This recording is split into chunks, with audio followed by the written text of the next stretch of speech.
All right, folks, you're going to have to hold on to your hats today. It's one of those really busy news days. You know, there were 20 stories that I want to talk about that are important, but I've only got time for about 5. I'm going to weave in as many as I can here. And don't worry, you're in good hands. I will focus on those stories that are pertinent right now today. And there are other stories regarding Jack Smith and others that I will get to next week. So don't worry, I will keep you abreast. I am, of course, the Millennial Minister of Truth.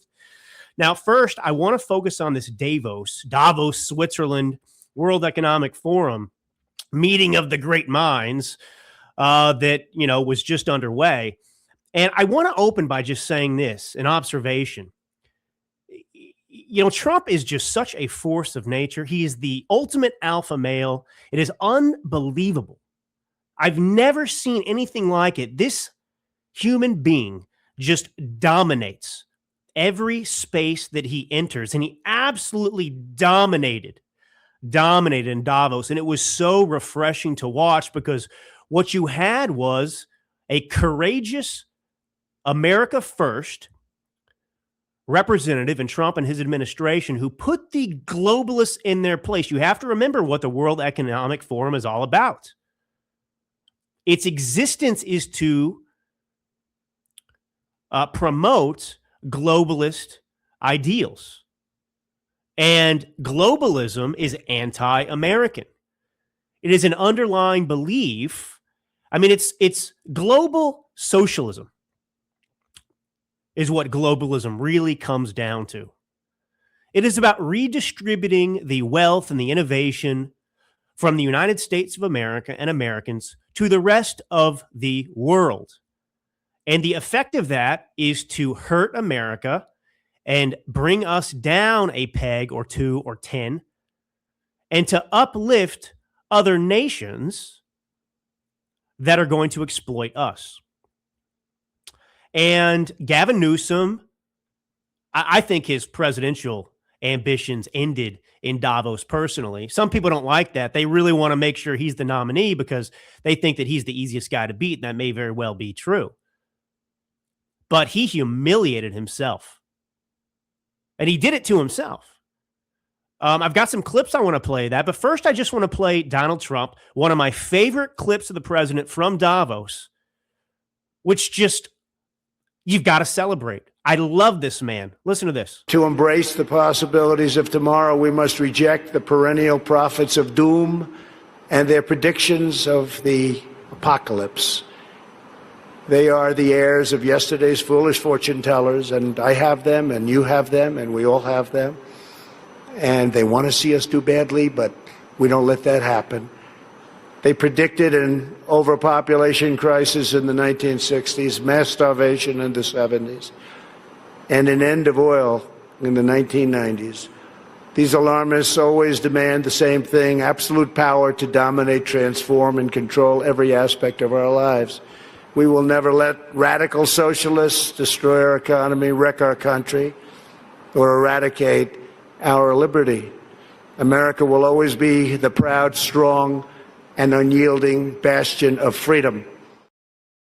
That is the perfect, concise 54-second rebuttal to the World Economic Forum and the socialists around the world and in this very country and the cabal of globalists.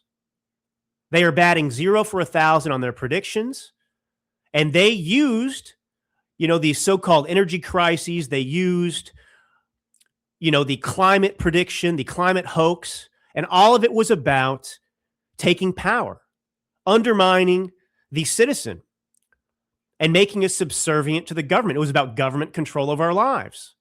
And they have abandoned the climate change hoax altogether completely now. And that was on display a lot too, although I'm not going to get into those clips. But it was astounding to listen to people who pushed the climate hoax for decades show up and basically admit that they were lying to us. Oh, yeah, we can't. It was the things that we've been saying forever. We need energy. We need electricity. We need these things. And we are not affecting the climate. And now they're acknowledging it. And this is what I don't understand if you're a Democrat out there. Just like the COVID hysteria. You bought into a complete lie. You are willing to give away all of your rights because the Democrats told you to. They lied to you and me about everything, about the efficacy of the vaccines, about the threat of COVID itself to your health. We were all going to die, and it was the flu. And all of that turned out to be true. That is to say, what I was saying at the time and attacked for, what many of you were saying and were attacked for and lost friendships, and family relationships were strained over it. You were right. And they've all admitted it. But the Democrats and the voters out there still support these people who lied to them forever. It's astounding. Now, let's get into Gavin Newsom. Now, before I play these clips of Gavin Newsom, I just want to explain something because I live in the state of California. And people who don't live here cannot understand what a disaster it is. My electric bill, gas electric combined with PGE, they have an unholy alliance with the state, a monopoly. My gas electric bill, this previous billing cycle for a month, was $1,500. My father, who lives in Texas, who has a house that's twice the size of mine here in California, doesn't spend more than $300 if he keeps the heater on 24/7. I've got a, 2,000 roughly square foot house. And I'm paying $1,500 a month for my gas electric bill. And why is that? Why is California's gas and electric prices and gasoline prices, why are they the highest in the country? Because of their policies. That's why. How does that help the middle class or anyone, frankly? They could change that in an instant, but they don't. That's Gavin Newsom. Now, California, you may not realize, accounts for 25% of the homeless population in the entire country. And since Gavin Newsom became governor in 2019, remember, he's on the last leg of his governorship right now. He can't run again. He's not running. This is the last leg this year. But since he became governor in 2019, California has spent $27 billion on these homeless programs. And yet the homeless population under Gavin Newsom has grown by 20,000 people, not declined. And at the very same time that the homeless population is expanding by 20,000, California has suffered a net domestic population loss, actually every year since 2020. This is the first sustained population decline in California's state history. So you've got people leaving the state, and yet the homeless population is increasing by 20,000. It's unbelievable. California ranks last in the nation for affordability and for opportunity. We have the highest poverty rate in the United States when you adjust for cost of living. It's just a complete disaster. Home ownership is completely out of reach for young families in this state. It's 2.5 times the national average, the home price is here in California. The median home price in California, do you know what it is? It's $850,000. So Californians need well over $200,000 a year just to get a mortgage to buy a modest home. And this is a state where the median household income is barely $90,000. So you got two people working and they're only making $90,000 a year. They can't buy a home in California. California spends more, per pupil. They have lavish spending on public education. Where do you think the education system, K through 12, ranks in this country? 37th out of 50. And yet Newsom's out there, and his only talking point is, we're the 5th largest economy in the world. Well, how long is that going to last, Gavin? You've got billionaires and other high-income people in this state that are fleeing in record numbers, hence the population decline. Sacramento's over here flirting with a one-time billionaire tax, 5%. You think that that's going to keep you the fifth largest economy? What's that going to do? What's the real world consequence of that, Gavin? People are going to flee. But Gavin Newsom could care less. He boards a jet and he flies over to the Swiss Alps to attend the World Economic Forum in Davos,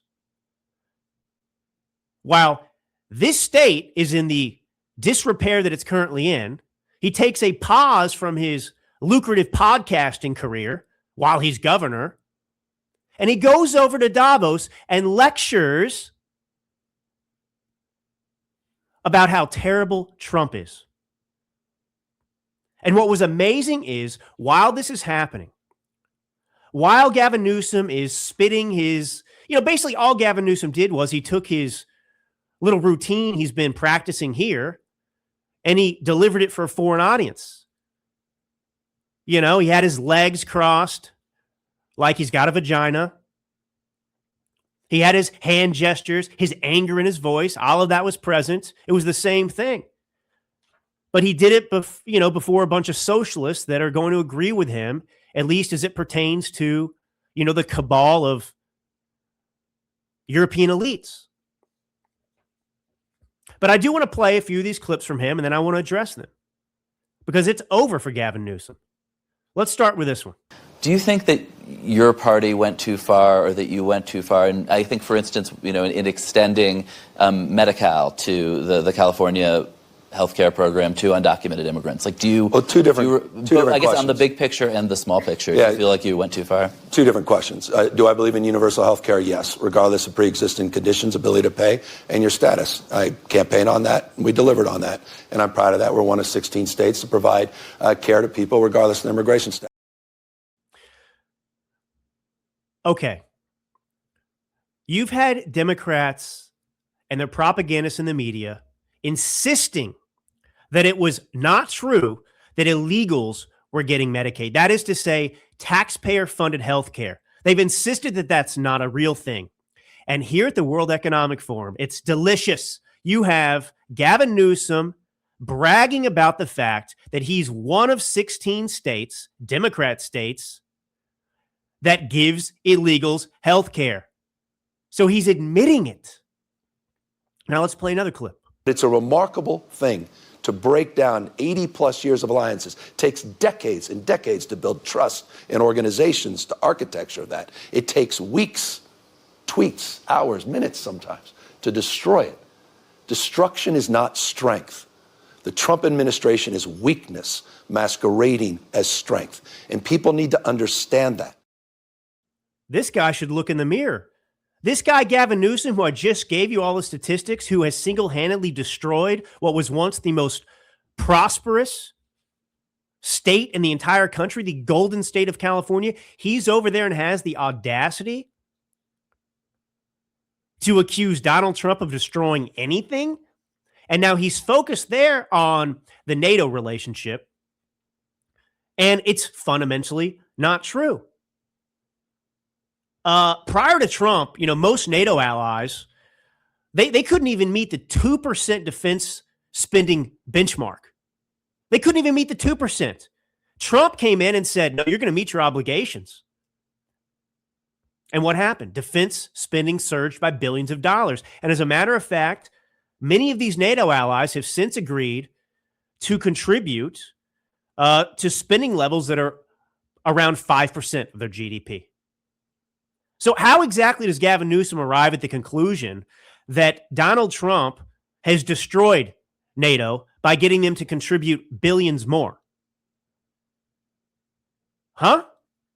He doesn't live in reality. But what are you going to do if you're Gavin Newsom and you have a record that you cannot possibly run on because your record is one of abject failure? So he's got to create a straw man. He's got to go on the attack against Trump and hope that people are too stupid to know that he's lying. Trump didn't destroy the NATO alliance. He restored its credibility by ending decades of European parasitic action, where there were a bunch of freeloaders, and he's demanding accountability now. Gavin Newsom is the one who's weak. He can't go over there and even stand up for America. He needs to put on those knee pads he's selling for himself. And actually, he did probably put on those knee pads hanging out with the Soros kid that I'll play in a minute. That dude, it's unbelievable. Billionaire's son. And the guy is dumber than Kamala Harris. You thought you heard a word salad with Kamala Harris speaking? Wait till I play this clip of the little Soros rat. Let's see if I've got one more here. So I respect what Carney did because he had courage of convictions. He stood up. And I think we need to stand up in America and call this out with clarity. We can lose our republic as we know it. Our country can become unrecognizable in a matter of months, just not years.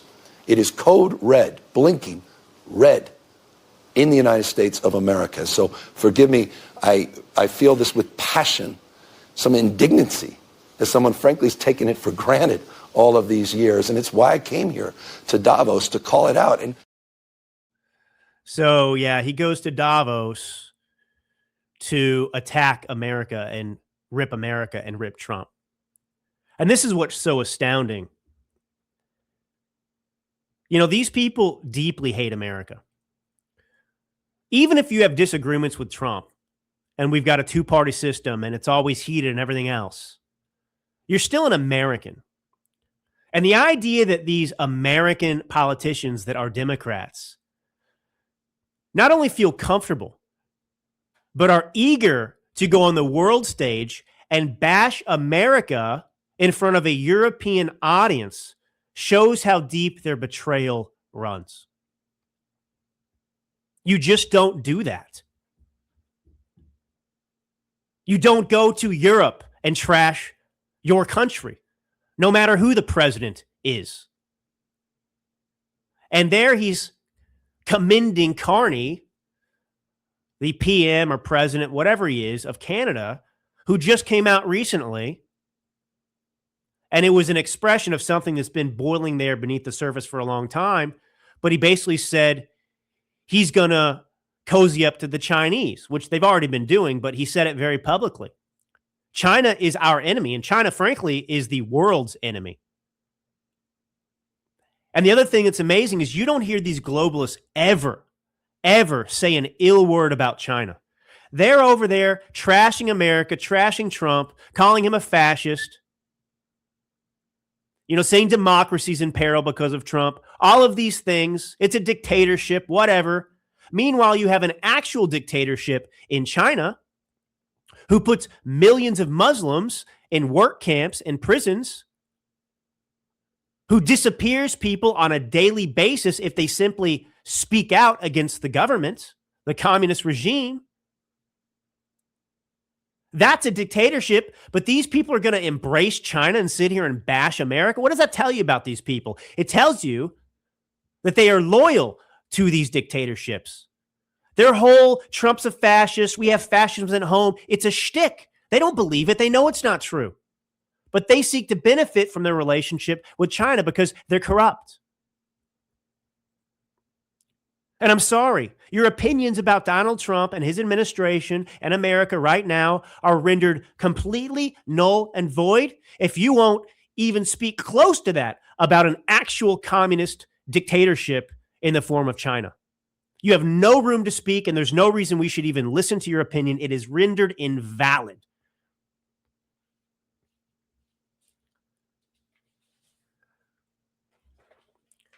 And while they're out there trashing America, Democrat politicians, Gavin Newsom, it was incredible because at the same time they're doing that, news is coming out about the economy, about crime under the Trump administration, thanks to the Trump administration, that proves definitively that these people are liars and frauds. Axios just reported the lowest murder rate since 1900, down 20% since 2024.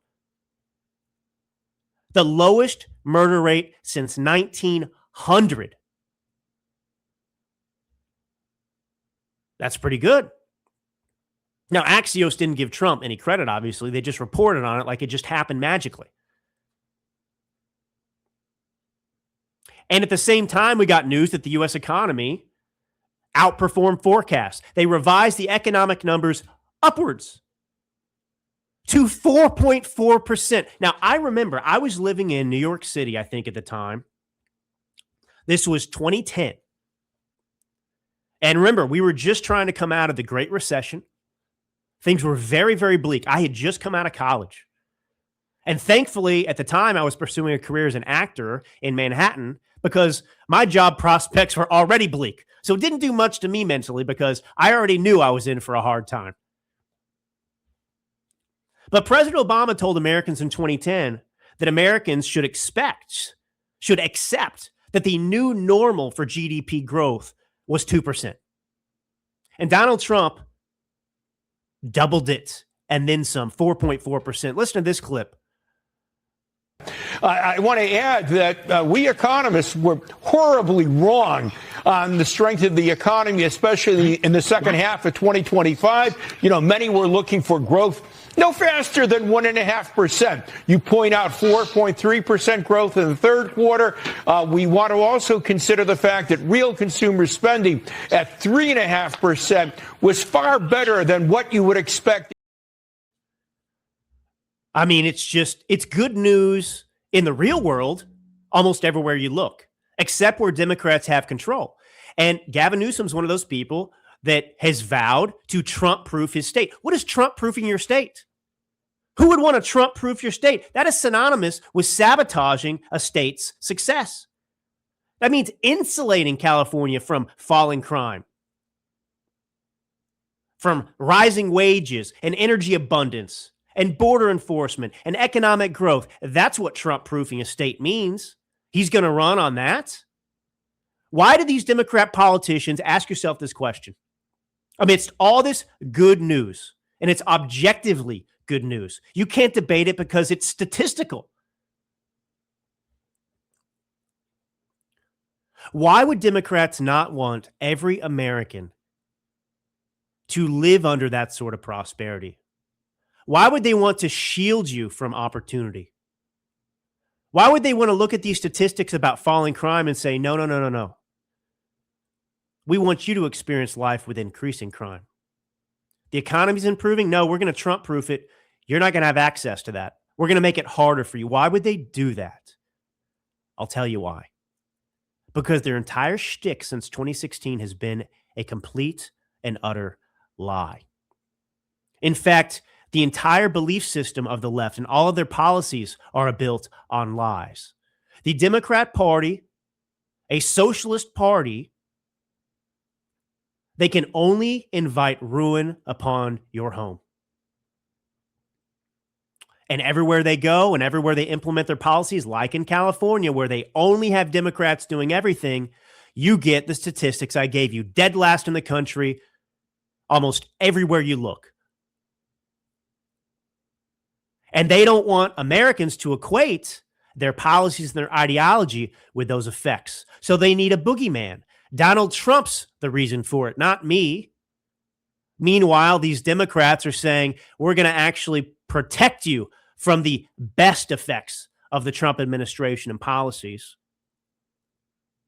You see, Democrats cannot have Americans wake up and realize that the Trump administration is working for the American people. They cannot tolerate that happening because it will end their political careers.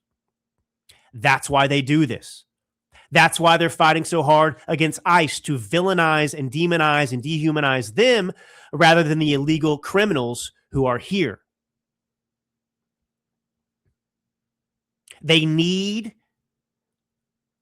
destruction so that they can project onto the political opposition and blame them for it, and then promote policies to reinforce their control. It's a sick, sick game, and I hope you wake up to how they function. Create a crisis, blame your opponents, and then present to the same gullible voters a singular option that is ultimately going to make the problem worse. It's a vicious cycle, and you cannot escape it with Democrat politicians. You have got to get away from the Democrat Party. You've got to get away from them. Wake up, people. Wake up out there. Wake your friends up. Wake your neighbors up. Wake your family up.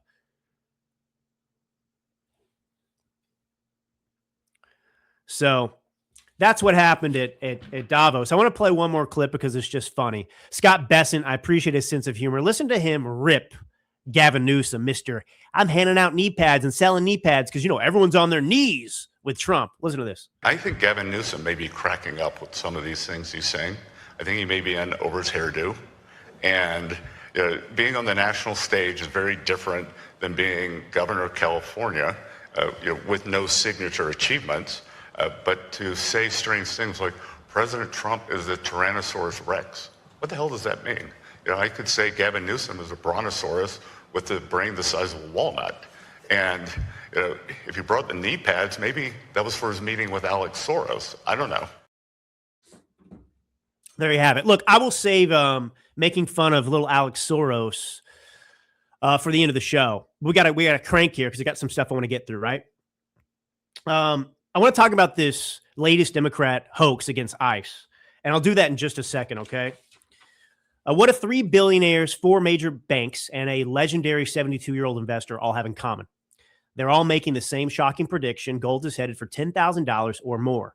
Goldman Sachs says gold will surge 20%. JP Morgan says 25%. And one respected economist now believes the U.S. government could deliberately raise gold's official price to help pay off the national debt. And the world's wealthiest players, they're already making their move. Now you can see exactly what they're seeing for free. Our friends at American Alternative Assets, they just released a powerful new report. You've heard me mention it before on the show. It's the surprising case for $10,000 gold, and you can get it for free. Go to cloutgold.com to download it, or you can call 855-803-GOLD. That's cloutgold.com or 855-803-GOLD. It breaks down the hidden signals, the central bank gold buying spree, and explains how smart Americans are protecting their retirement with gold right now. Don't wait. The window's closing fast. So, I mean, it's impossible if you were spending any time watching the news or online that you wouldn't have encountered this horrific story told by the Democrats about how a young 5-year-old boy was, snatched out of the street and detained in Minneapolis. Now, what actually happened here? I don't have the image of, the Democrats promoting this. But, they painted it as, ICE, of course, are these monsters, and they called them monsters who are, just going after, it's like the invasion of the child snatchers or something. Isn't that what that UFO extraterrestrial movie was called a long time ago? Anyway, that's what they were spinning. And of course, it turns out that narrative is completely false. ICE agents showed up in Minneapolis. It's the dead of winter. There's ice and snow. It's freezing. They were there to arrest an illegal alien from Ecuador, which is their job. And as they approached the car that was in front of the person's house, wherever they lived, apartment, whatever it was, the illegal alien got out of the car and ran.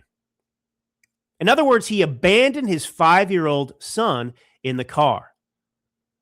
What kind of person does this? Is this somebody who's thinking at all about his son? ICE is coming. Okay, I'll leave my son. That's what happened. So the story falls apart immediately. And the Democrats used one image of ICE agents standing behind the 5-year-old boy by the car in the freezing cold, a snapshot of the entire scene, right?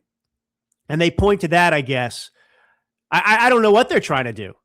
I guess their suggestion is that ICE is trying to freeze this kid, just having him stand out there in the cold. And that's not what happened. Now, ICE tried to take the kid indoors. They wanted to see if a parent was available to take care of him. They weren't trying to detain the kid. And the Democrats said they were using the kid as bait. No, they wanted to get him with a parent. And the mother, I guess, was inside the home, and she refused to open the door for ICE. She refused to let the kid come in the house. And so these ICE agents actually took the kid, they got him food, they played music for him, they kept him warm. They did what his parents refused to do for him. The ICE agents are heroes, and the parents, the illegal aliens, of course, who are already criminals, are garbage human beings. That's the story.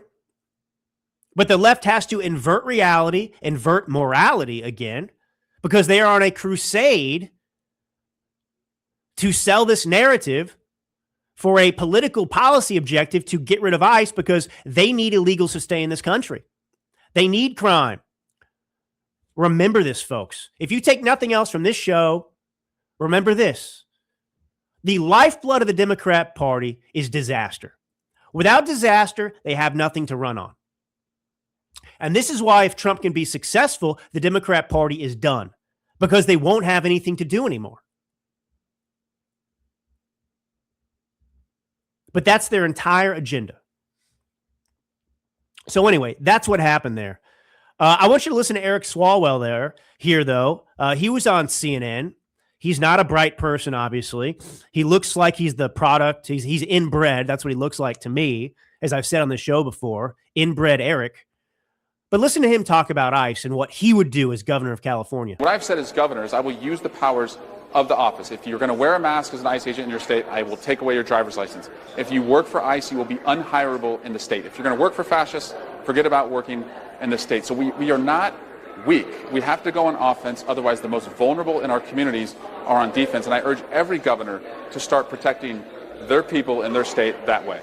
Do you think every ICE agent on the streets is a fascist? I think that if you continue to work for them now, seeing what they're doing, dragging women by their hair through the streets, deporting a 4-year-old, battling stage 4 cancer, shooting a mother in the face 3 times, if you still work for them, that's a choice. No one's forcing you to do that. I don't want you working in the state. So he didn't say a truthful word there at all, except for the fact that he's a fascist who would treat federal employees like Jews in Nazi Germany. That's the fascist, Eric Swalwell. He's talking about Renee Good, of course, there, shot in the face 3 times. Yeah, well, we know all about Renee Good. And by the way, there was something I didn't get into, but now it's coming up. I wanted to get into this like several shows ago. I want you to know this about Renee Good. So she decided to become a lesbian and moved to Minneapolis after her husband died. So husband died. She's like, well, you know what? I'm going to become a lesbian. That sounds like a good life strategy. So Renee Good moves to Minneapolis. She puts her son in a social justice K-5 charter school. They use radical curriculum. The Bush Foundation, they had given 11 grants totaling $2.5 million to this curriculum, Education Evolving, it's called. They also funded ICE Watch networks via COPAL, C-O-P-A-L. And then Renee Good gets recruited through this Southside charter school where she put her son into these ICE Watch networks. And then she got killed after activation by these ICE Watch networks. And by the way, he talks about this 4-year-old kid who had cancer that we were deported. No, the kid went with his parents. His parents took him back with them to wherever they came from. Would he prefer that the kid be separated from his parents? I thought that this is what the Democrats were opposed to. You can't separate the children from their parents. Well, we didn't. They allowed this child to go with the parents who were being deported. And why is it suddenly that simply being a father or being a mother, having a son, does that mean that you can violate the law because you have a kid? I mean, imagine if that was how things worked out here, right? Oh, nope. I robbed a bank, but listen to me. I have a kid, and you cannot put me in prison because my kid needs me. Oh, you're an illegal criminal gangbanger, but you got a kid, so, you got to take care of your family and sell drugs. We understand that. This is the logic of them, which is illogic. There's no logic whatsoever. And I would say, again, these Democrats, every time you have some mass shooting, they say it's the gun, right? If there were no guns, there would be no gun deaths. Well, where's that logic when it applies to illegals? We've got many thousands of Americans who have been killed or raped by illegals. If there were no illegals in this country, guess what? You wouldn't have those deaths. You wouldn't have those rapes. Laken Riley, who Joe Biden called Lincoln Riley, Laken Riley would be alive if Joe Biden hadn't allowed illegals into this country and then flown them to their destination of choice.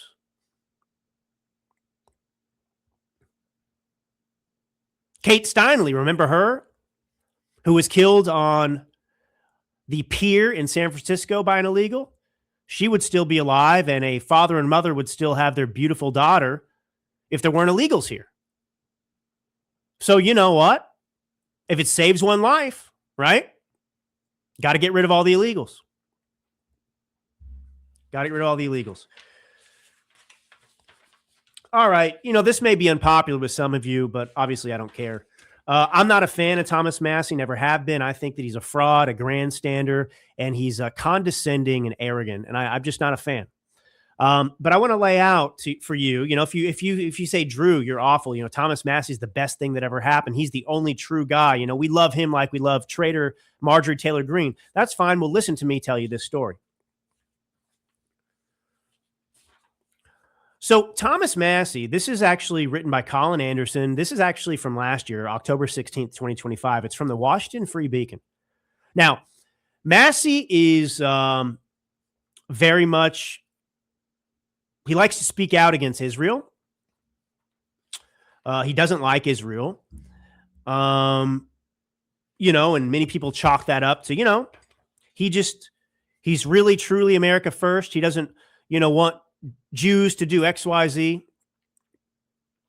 And that's where that's coming from. It's just pure motives, right? This guy's not bought and paid for. Everyone else is.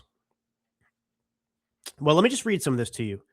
The headline is Strange Bedfellows Meet the Pack Working to Reelect Thomas Massie and Partnering with the DSA to Fight ICE. Oh, interesting. You mean an organization that is anti-ICE is partnering with Massie to help reelect him?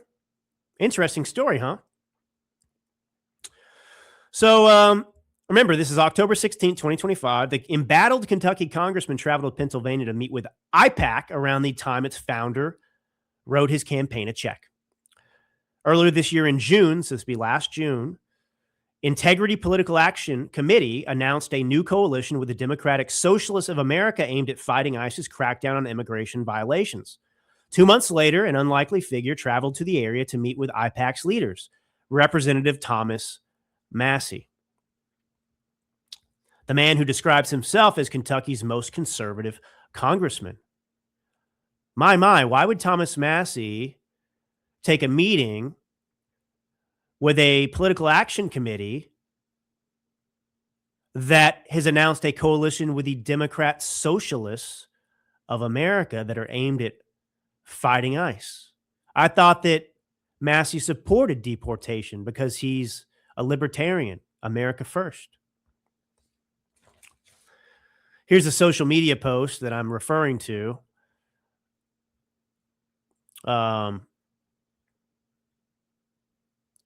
So this shows Massie smiling alongside IPAC chairman Rafed Al-Jabouri in what appears to be a private home in Dunmore, Pennsylvania, a Scranton suburb. 1 week earlier, Al-Jabouri contributed $500 to Massie's campaign, according to campaign finance disclosure. Al-Jabouri spoke at the press conference where IPAC launched its partnership with the DSA and compared ICE agents to Nazis. I mean, I thought we held politicians, and Massie certainly holds politicians to a higher standard. Why would he be shown smiling? Why would he be willing to meet with somebody who has compared ICE agents to Nazis, who's aligned with the Democrat Socialists of America? Now, Massie has said if you enter this country illegally, you broke the law and you should be deported. But IPAC says it stands with Representative Thomas Massie and supports his reelection campaign. That's kind of an odd combination, don't you think? Massie says he supports ICE and deportations. IPAC compares ICE to Nazis and is aligned with the Democrat socialist in America. And they're supporting Thomas Massie? What's going on here? And Massie, of course, told the Washington Free Beacon that he's not familiar with the Integrity Political Action Committee or its position on immigration. That's kind of odd. You're going to meet with the founder of this thing and you didn't do any research into him. Are you lazy, Thomas Massie? It's kind of a big deal. At the event, Massie said, I said what I've said publicly, which is that I'm against the war in Gaza. America should not fund the war. Too many innocent people have died. And I would like to see a peaceful settlement to the conflict as soon as possible. You know, folks, I'm just going to be honest with you. It's fine if you have disagreements with Israel out there. But, you know, I don't think I need to explain it. You know, there's a big difference with disagreeing with Israel on policy, just like you might disagree with Trump on some policy, and being a Trump hater with TDS and an anti-Semite. I don't need to spell it out for you. You know where you are on that. And so a lot of this anti-Israel rhetoric, I don't think is grounded in the simple disagreement about policies and America first. Because it is America first, as we saw in Venezuela, to take certain actions outside of our country that are in our best interest. And so I question, with this relationship that we see here with Massie, the authenticity of his motivations. And you should too. All right, now we got to crank. I'm running out of time. I mean, it gets worse. You know, you can go check out this article, Strange Bedfellows, look it up. I mean, the people that this PAC that is supporting Massie is involved with are straight up anti-Semites. They're Holocaust deniers, or worse, they're pro-Jewish genocide. You know, Jackson Hinkle's one person that this group frequently reposts, who's a self-described communist who's met with Houthi terrorists in Yemen and attended the funeral of former Hezbollah leader Hassan Nasrallah in Lebanon. So anyway, all right, let's just get into. I don't think I'm going to have time to get into the FCC. We'll see. This is important, I think. So the House advanced a $1.2 trillion package with ICE funding. And, you know, this is just an example of messy politics. Thomas Massie is going to enter the story here. That's why I gave you the background on him. Now, this legislation just narrowly passed. It cleared a procedural hurdle called a rule vote. You know, we don't need to get into a deep explanation. You know, it's complex how the chambers function. Now, one of the big hurdles was there's a GOP rebellion over immigration and customs enforcement funding and ethanol fuel. And this is going to fund the Departments of War, Education, Labor and Health and Human Services. And another one's going to fund the Department of Homeland Security. So this includes the funding for ICE, which obviously is significant right now. All the left wants is to dismantle ICE, so it's really important that we put our foot down and fund ICE. And also, the majority of Americans support deportation, and we need to fund it. I support funding it. And frankly, the money's well spent, because the money we would save if we deported the 20 million plus illegals in this country, that's how you make a dent.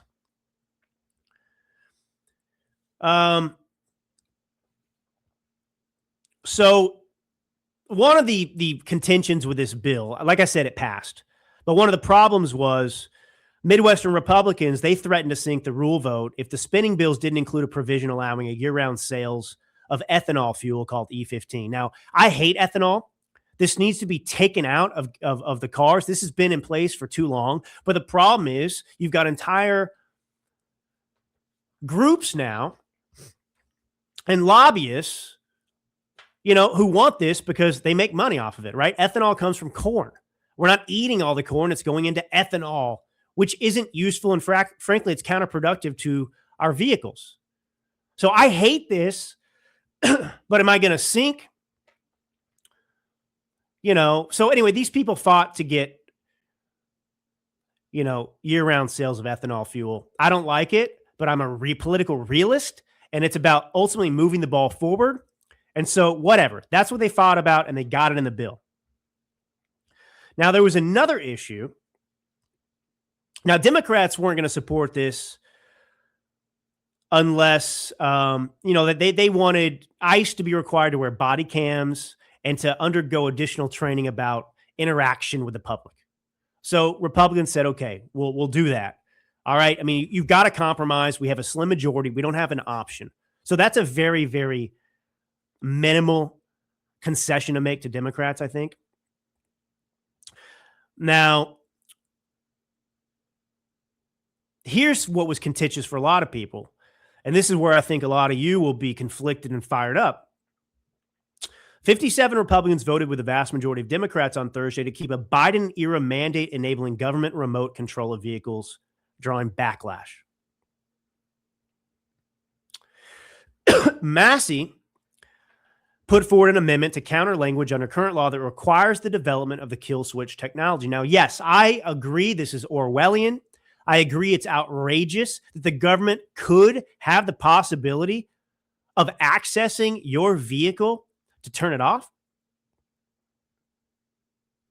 Absolutely not. I'm sorry. It's not worth giving that up. Our freedom, you know what I mean? Well, what if somebody's, a terrorist and they're in the car running away? We should be able to. No. Sorry. There's certain prices we just have to pay, inconveniences, the hard way we have to pursue things for our freedom. So this is outrageous that this ever existed to begin with.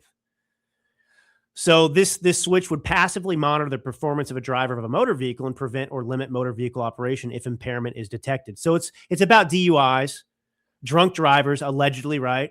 Well, if we see someone's drunk, we can shut that vehicle down to save a life. And it's always, for the greater good that they take your liberty. Now, this has not been implemented. There's no way this is going to be implemented, even if it's a holdover from the Biden era auto pin regime. So Massie voted against this because he wanted that amendment in there to strip this, and it just wasn't going to happen.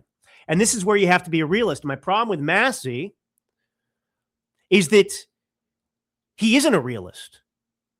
He's a guy who can never, ever get anything done because he's a purist, and no one's ever going to pass a purity test.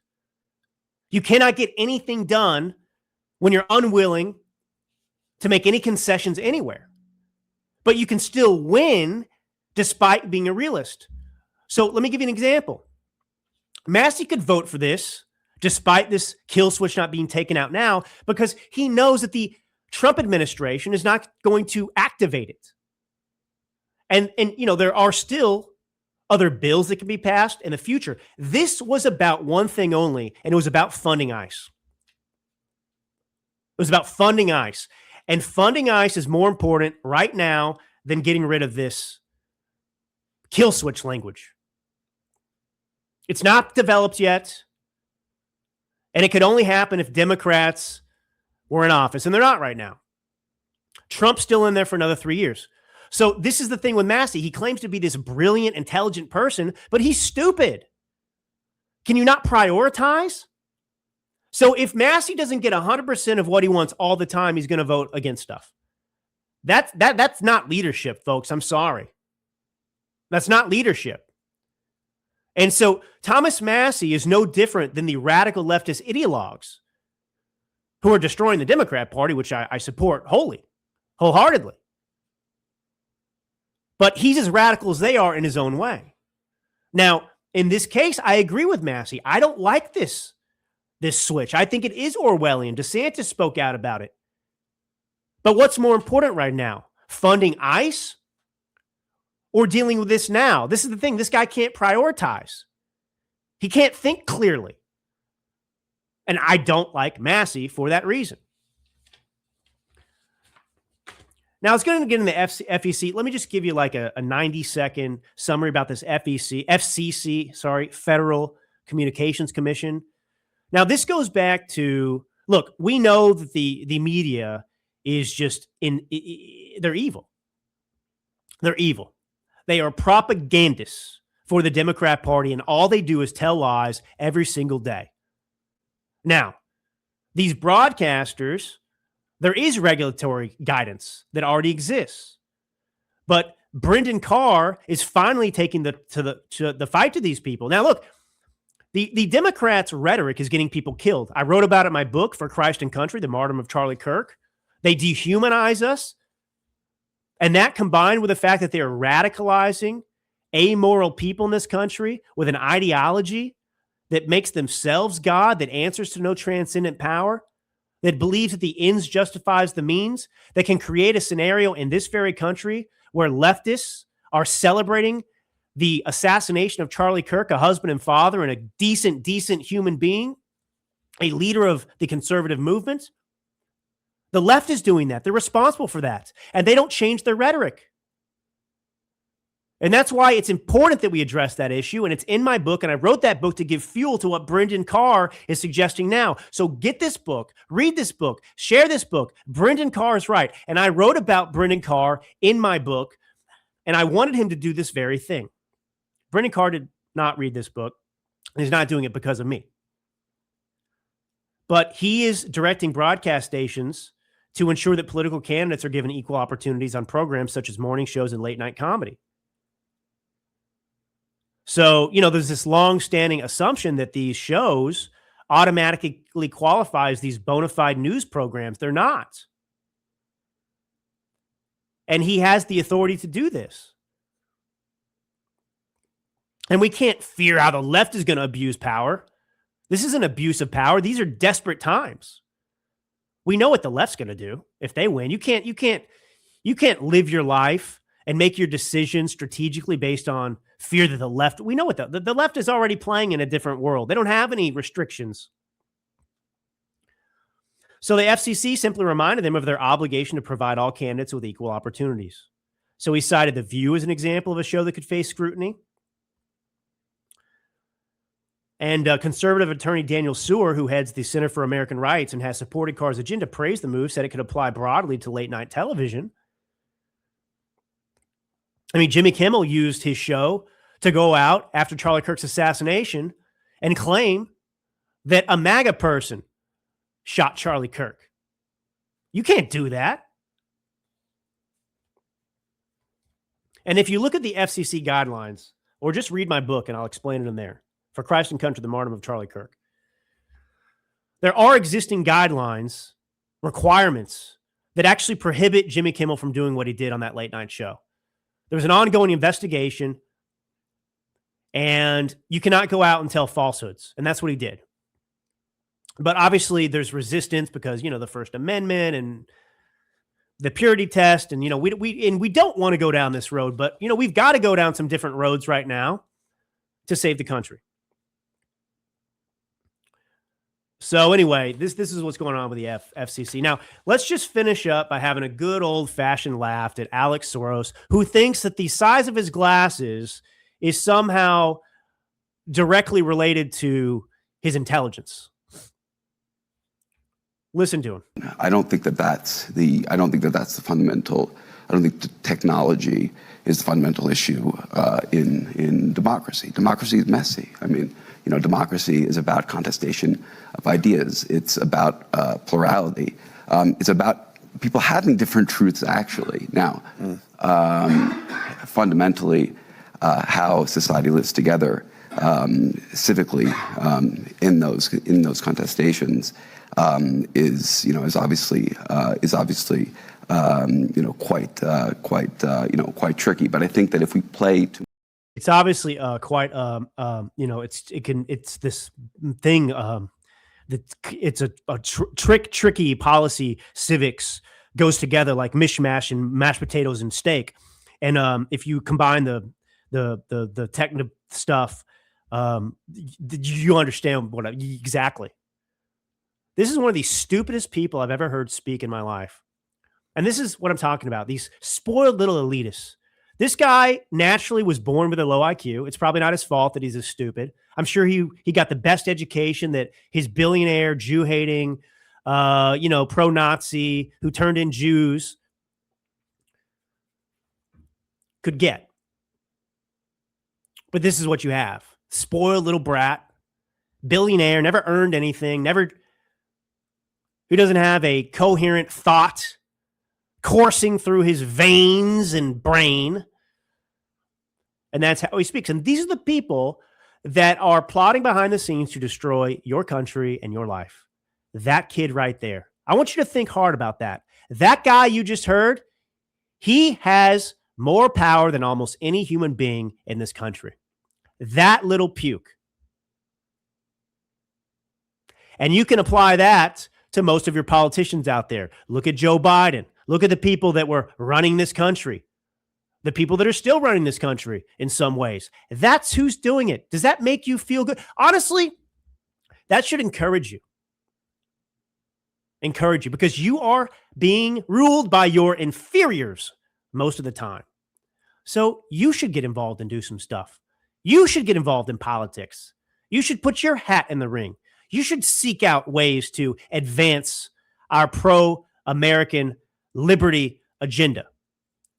Because that dude's going to do it if you don't. And he's way more retarded than any of you or me. All right, folks. I love you all. This is Drew Allen, your Millennial Minister of Truth. Share this episode far and wide. Do me a favor. I never ask favors. I need this favor. If you find the Drew Allen Show, if you're listening on Spotify or Apple, review the show. Give it a 1-star review. No, it's not 1. Give it a 5-star review. Review the show. I never asked to do that, but it matters, and I haven't done it in a long time. So anyway, do that. Check out the book For Christ and Country, the Martyrdom of Charlie Kirk, and I will be with you soon. God bless you all. Have a tremendous weekend. Can't wait till next time.